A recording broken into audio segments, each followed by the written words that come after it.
You ready? Yeah, man. All right, I'm interviewing Tony Isabella, and you just went at the East Coast Black Age of Comics Convention. He's a little nervous. Yeah, a little nervous because I Don't be used to read nervous. this stuff from the beginning with Black Lightning, and I was always a fan of Black Lightning. And I wanted to know what got you into doing comics.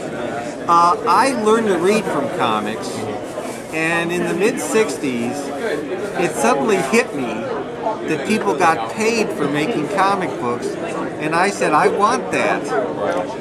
So I started, doing more than just reading comics, studying them. My favorites at that time were Stan Lee's Marvel comics. I would correspond with various writers and editors, get hints.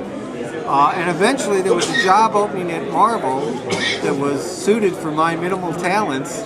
I was editing British comic book weeklies featuring Marvel characters from their New York offices. And I got hired for that job, started working directly with Stan Lee. You think you're nervous asking me questions? I mean, there I was working with Stan Lee, and it was like every day, it was like getting hit in the head again. Oh my God, I'm working with Stan Lee. And from there, once you're at Marvel offices, they let you write. My first story was awful. My second one was much better. So they kept giving me assignments. What was your first character that you wrote? The first character I wrote on a regular basis, although it only lasted for 2 issues, was Doc Savage, Marvel's adaptation of the pulp adventure character.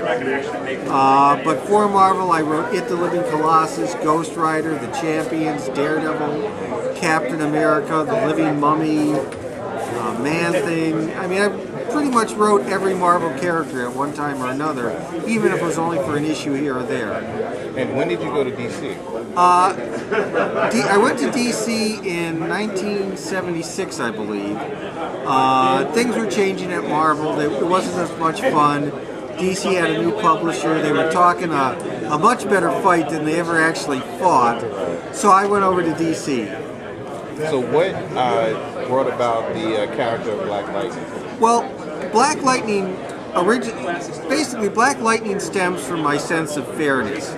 Before I got into the business, I had a lot of friends, black friends, who loved comic books, and there just weren't any characters for them. And I didn't think that was fair. So when I got in the position of being able to do something about it, I wrote Luke Cage for a while. Loved the character, but he is, after all, an ex-con.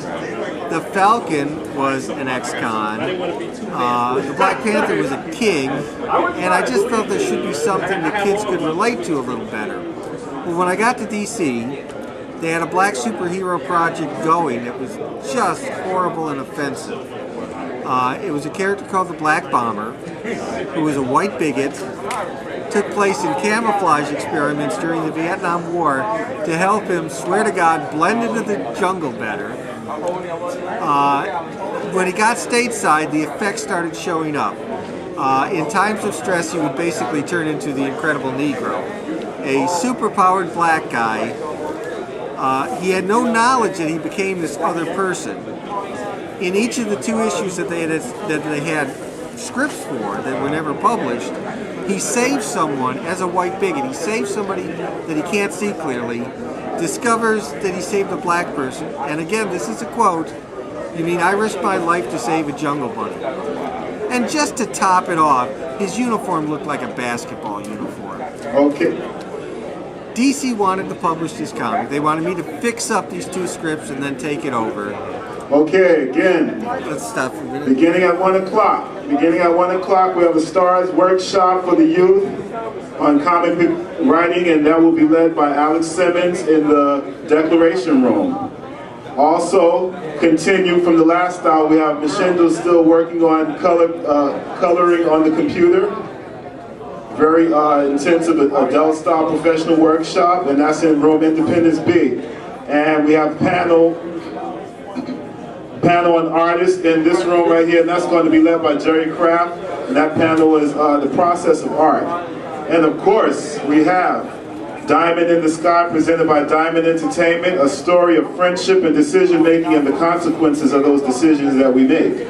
and that is by Bernard Gray and Diamond Entertainment. The movie is called Diamond in the Sky, and I must let you know that this film does have some adult themes and suggestive language, so we would prefer that one be just strictly for the adults and or with parental guidance.